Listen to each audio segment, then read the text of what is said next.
Mambo vipi, karibu sana. Mimi hapa ni Sami Baby na hii ni 69 Media Pro. Nimekutana na mmoja kati ya mameneja ambao wamefanya vizuri kwenye industry ya muziki na bado pia wanafanya vizuri, na amekuwa ni mmoja kati ya mameneja ambao wanasimamia vipaji vinavyokuwa vinazidi kuendelea kukua. Huyu ni meneja Giant. Bro, kwema? Kwema kabisa. Uko poa? Mungu ni mwema. Mishes naendaje? Tuko sawa.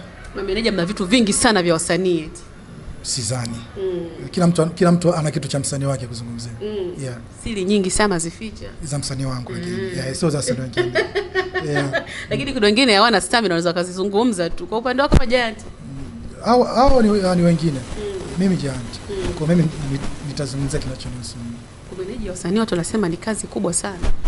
Yeah, ni kazi kwa sababu akili mbili tofauti zinakutana. Afu na malezi mawili tofauti yanakutana. Hiyo ni process kumwaminisha mtu au kumfanya mtu akuamini wewe au wewe kumwamini yule, ni process. Tangu umeanza kusimamia wasanii, msanii gani ambaye amewahi kukupasua kichwa kweli kwenye kumsimamia? Hakuna leo mzaki. Au unakutana na wapole pole? Hapana. Marehemu Sparky hakuwa mpole. Sparky white alikuwa anakupa white, black anakupa black. Hata Adau pia wewe. White anakutana huyu Adau bwana huyu. Huyu Adau haiwezi ikapita wiki bila kugombana. Kwa lazima mgombane, kazi ziende. Kwenye kugombana nyempo kwenye kujenga. Kwa hata hii kwenye releasing za kazi au audio lazima mpishane. Yeye ana wazo hili, wewe una wazo hili. Wewe unataka hiki, anataka hiki. Kwa lazima mpishane. Umemzungumzia Sparky, actually ilifanyika show ya miaka 30 ya Bongo Flava. Tundamani alipanda kwenye stage na alipofanya Tundamani alipanda na feature Sparky kwa ajili ya kuweza kumwomboleza na kuenzi ngoma ambayo alifanya yeye na Sparky. Kwa upande wa manager, kile ambacho alikifanya Tundamani unakizungumzia? Sio kibaya. Tunda ni baba, Tunda ni mkubwa. Tunda na game kuliko hata mimi au kuliko hata sisi vijana wadogo. Kwa hiyo Tunda na Sparky ni familia, ni my brothers. Kwa alichofanya yeye akufanya kwa nufaisha watu. Kafanya for love. Yes. Ndugu yangu amefariki, ngoja nimwakilishe.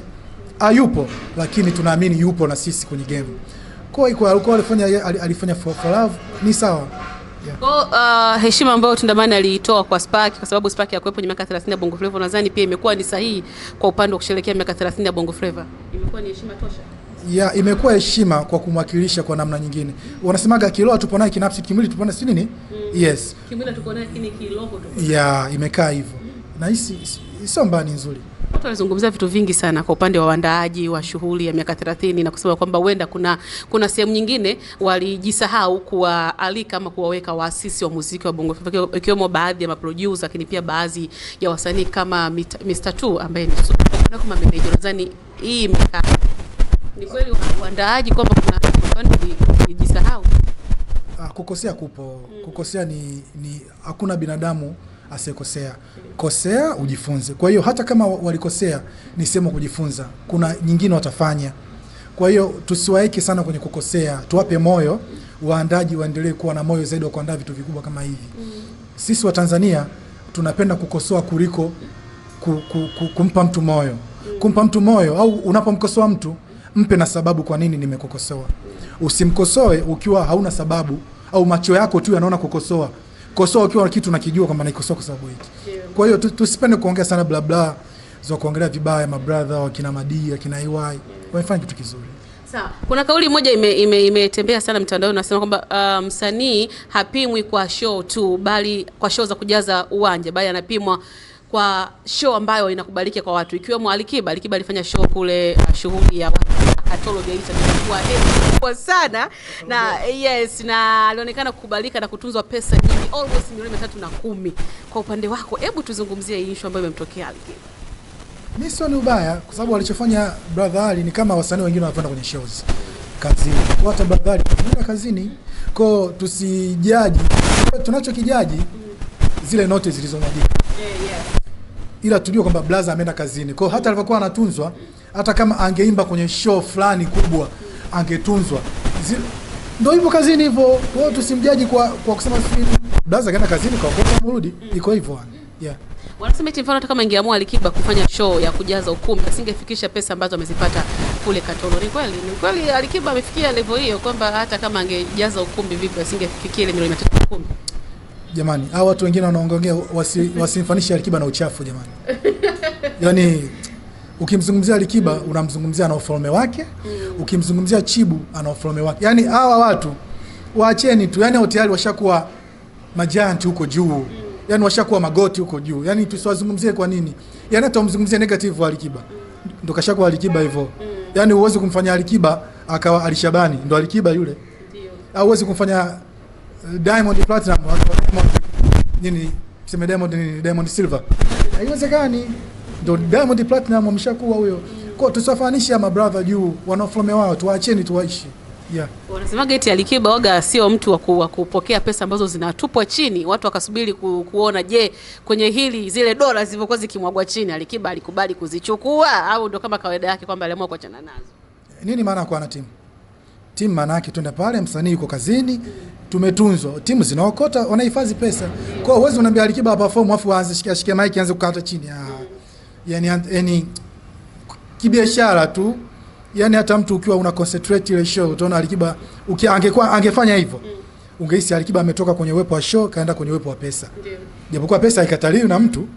Ila ndio maana kwa kuna timu wanaokota wanazihifadhi. Bwana akimaliza bwana mfalme lako hapa. Kwa hata kama angekuwa Chibu naamini pale wengine wangeziokota maliza Chibu baba kibusa chetu hiki hapa. Yeah. Iliwahi kutokea, nadhani ilikuwa ni Mwanza, Alikiba alitunzwa pesa zilikuwa zinadondoka chini. Na mnafani kama alimind hivi kwenye stage. Hiyo iliwahi kutokea pia. Kwenye hilo sitaki nilizungumzie kwa sababu imeshakuwa past tena.